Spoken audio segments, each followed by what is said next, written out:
당뇨병 환자가 흡연, 음주를 자제해야 할 필요성.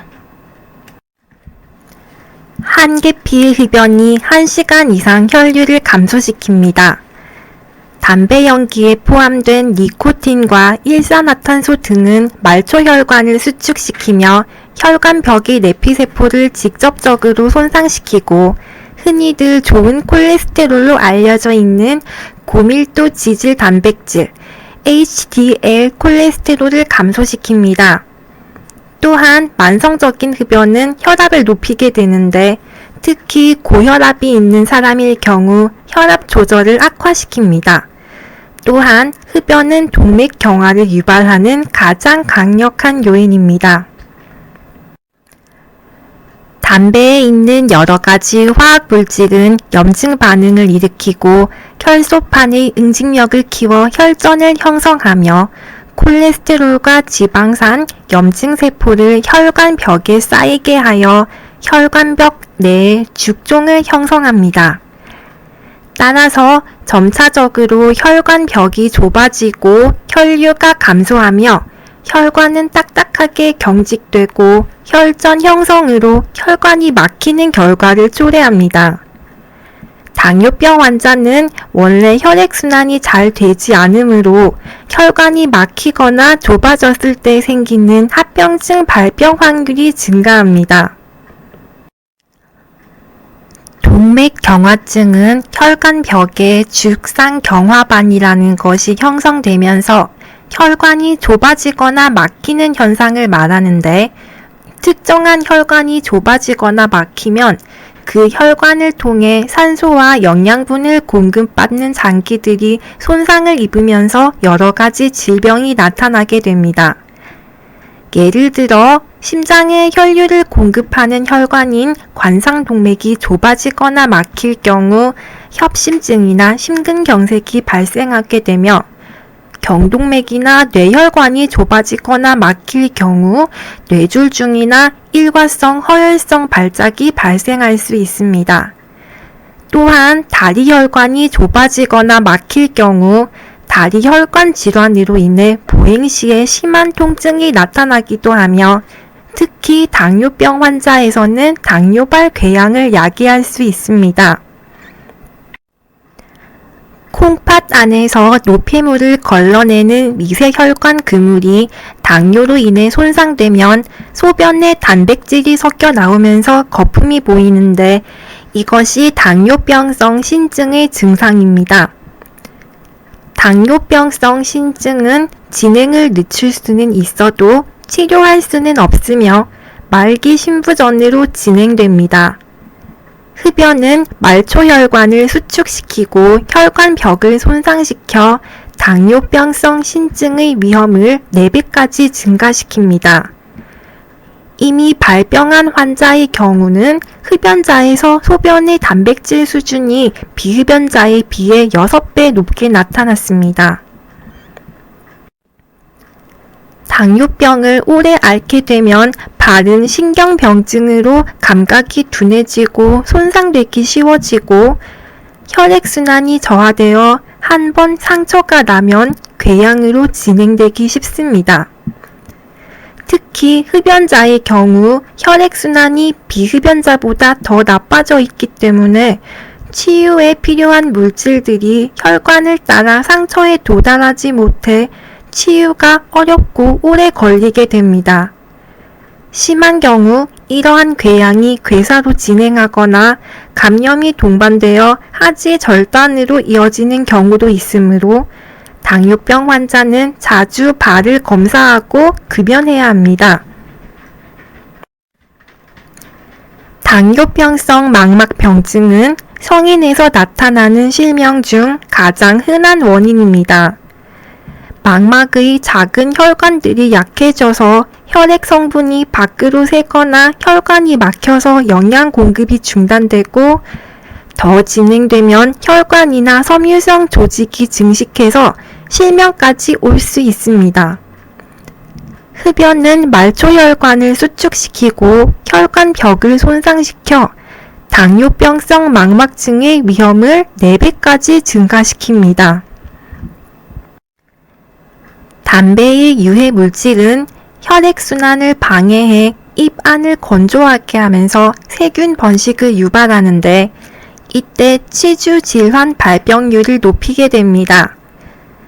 뿐만 아니라 높은 혈당이 유지되면 치주낭 주변 환경이 병원균이 증식하기 좋아지기 때문에 당뇨 환자는 건강한 사람에 비해 치주 질환이 3배 정도 높게 나타난다고 합니다.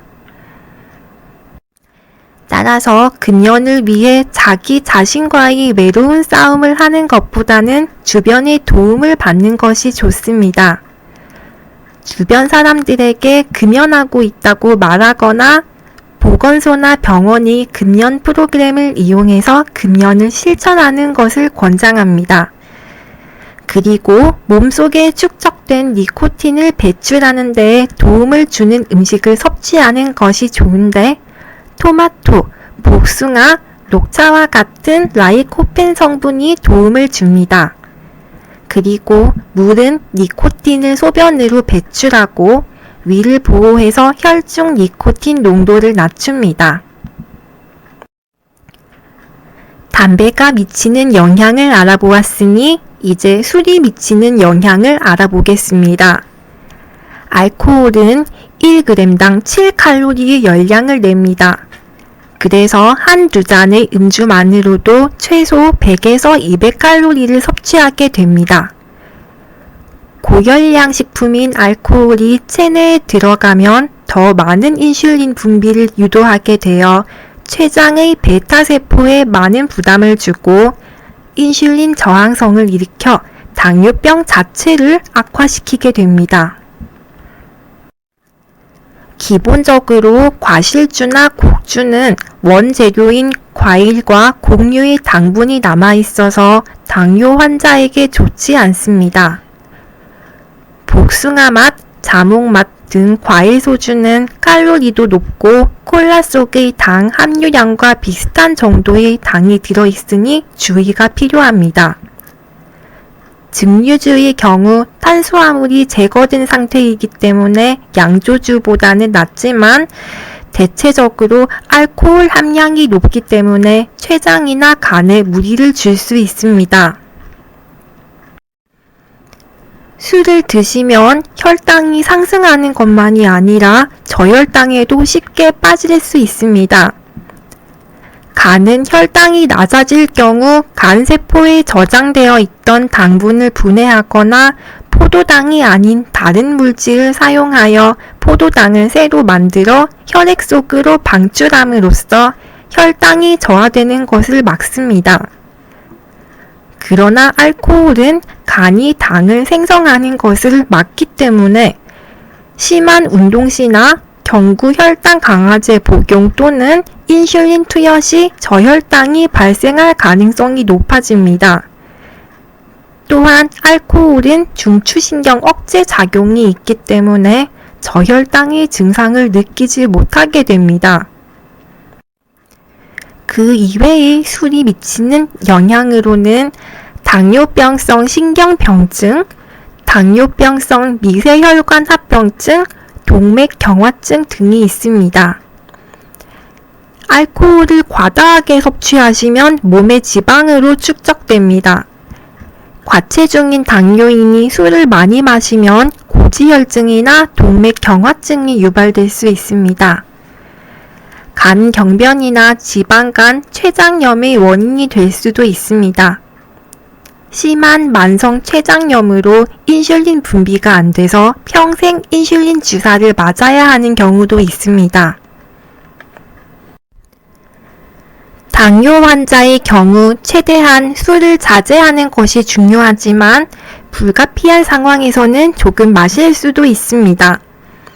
미국 당뇨학회에서는 하루에 남자는 2잔, 여자는 1잔을 초과해서 섭취하지 않도록 권장하고 있습니다. 소주를 큰 컵에 1잔 마셔도 된다고 해석하시면 안 됩니다. 알코올을 계산해보면 일반 맥주는 175ml로 종이컵 1잔, 소주는 51ml로 일반 소주잔의 1잔만큼의 양입니다. 대한당뇨병학회에서 제시하는 가이드라인은 하루에 5에서 25g의 알코올 섭취가 가능하다고 하는데요.